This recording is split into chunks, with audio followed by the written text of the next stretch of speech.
Trust me, you'll want to stay till the end. Like, comment, and subscribe, my friends. Oh, hi there, platonic friend of indeterminate gender. No, you're not intruding at all.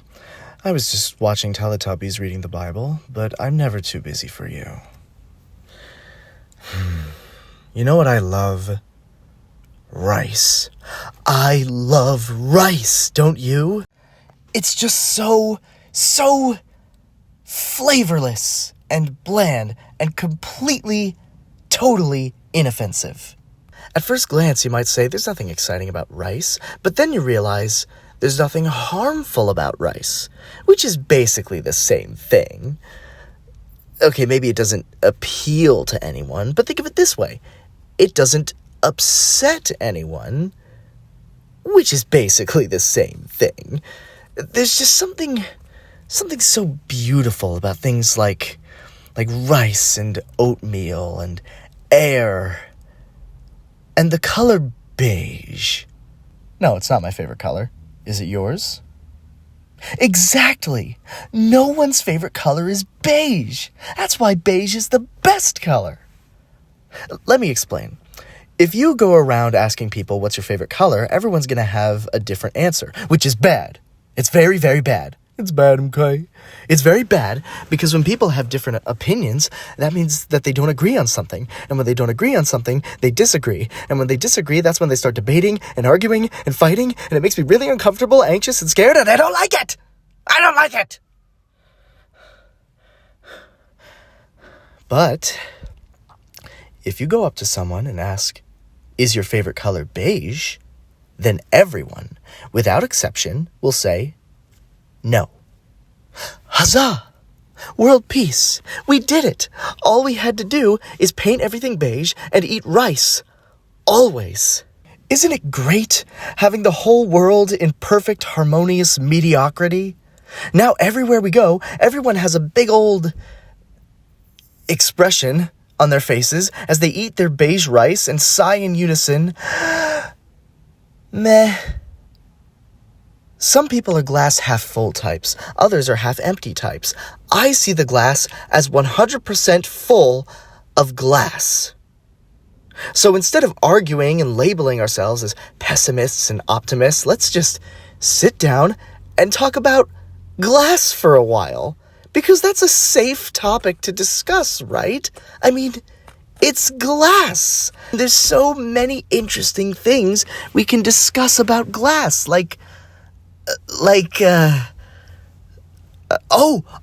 did you know, this is so fascinating, did you know you can use glass to make windows and mirrors? How is that even possible? I love it. I love it. I love glass. I love rice. I love the color beige, but most of all, I love you. You. I love you so much, I want to hug you. I just want to hug you all day and night. Consensually, of course. I would never dream of hugging you, wink wink, without consent. It doesn't matter that we've been together for ages and you've specifically requested that our hugs be more spontaneous. I must initiate each and every hug with a blunt request for consent, preferably as robotic and unnatural as possible, so as to totally kill the mood. My stupid darling. It's not your fault that you're an unenlightened idiot. How can I possibly be sure of the morality of my actions without leaving as much room for subtlety as the middle seat on an airplane with a type 2 diabetic on either side? What's that, my friend?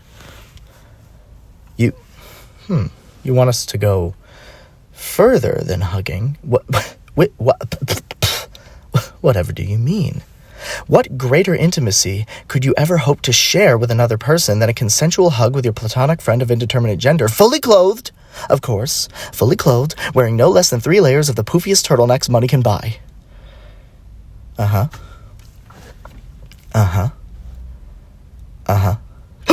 Good Lord, woman! I mean, a platonic friend of indeterminate gender. How could you possibly crave something so filthy, vile, disgusting, unnatural, inhuman? You will burn! You will burn and suffer, and you'll deserve it, you sick, wretched, evil person! We are adults. Adults living in the same world as babies. Imagine if one of those babies saw what we were doing and then was probably just really confused and doesn't have that long an attention span, so would more than likely just forget about it and move on. But is that what you want? You want to live in a world of momentarily confused babies? No. No. We must wait until all the babies grow up and there are no more babies before we can even talk about doing that. How can we ever protect these perfect little babies if everyone's just going around kissing each other and hugging each other like it's nothing, and giving these weird, gross, sweaterless hugs?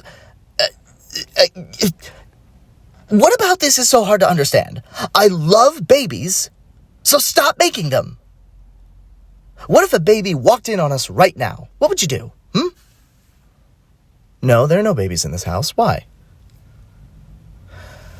Oh, how would they walk in on us?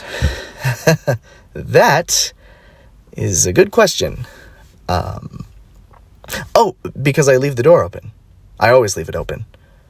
Just in case a baby wants to walk in here. I don't want to restrict their freedom or anything. I mean, come on. Well, that's true. I suppose I could just close the door, but I don't know. It's all the way over there, and I'm all the way over here, and I just I don't wanna. To further illustrate the complete idiocy of YouTube's policies, please enjoy the following excerpts from Whiplash, in which I've replaced all the swear words with vegetables. You must be upset. Are you upset? No. No, so you just don't give a Shiitake mushroom. shit about any of this?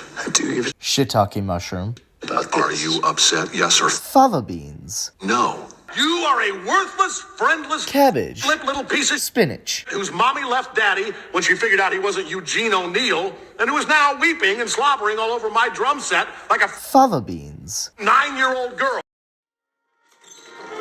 Listen up. Corn squashers. Hurry the Bach. f*** up. Get your music. I am not going to have my reputation in that department tarnished by a bunch Fava beans. of limp, Dill. sour note, flattered on their girlfriend's flexible tempo dip. Shiitake mushroom. Find the folder! I'm sorry.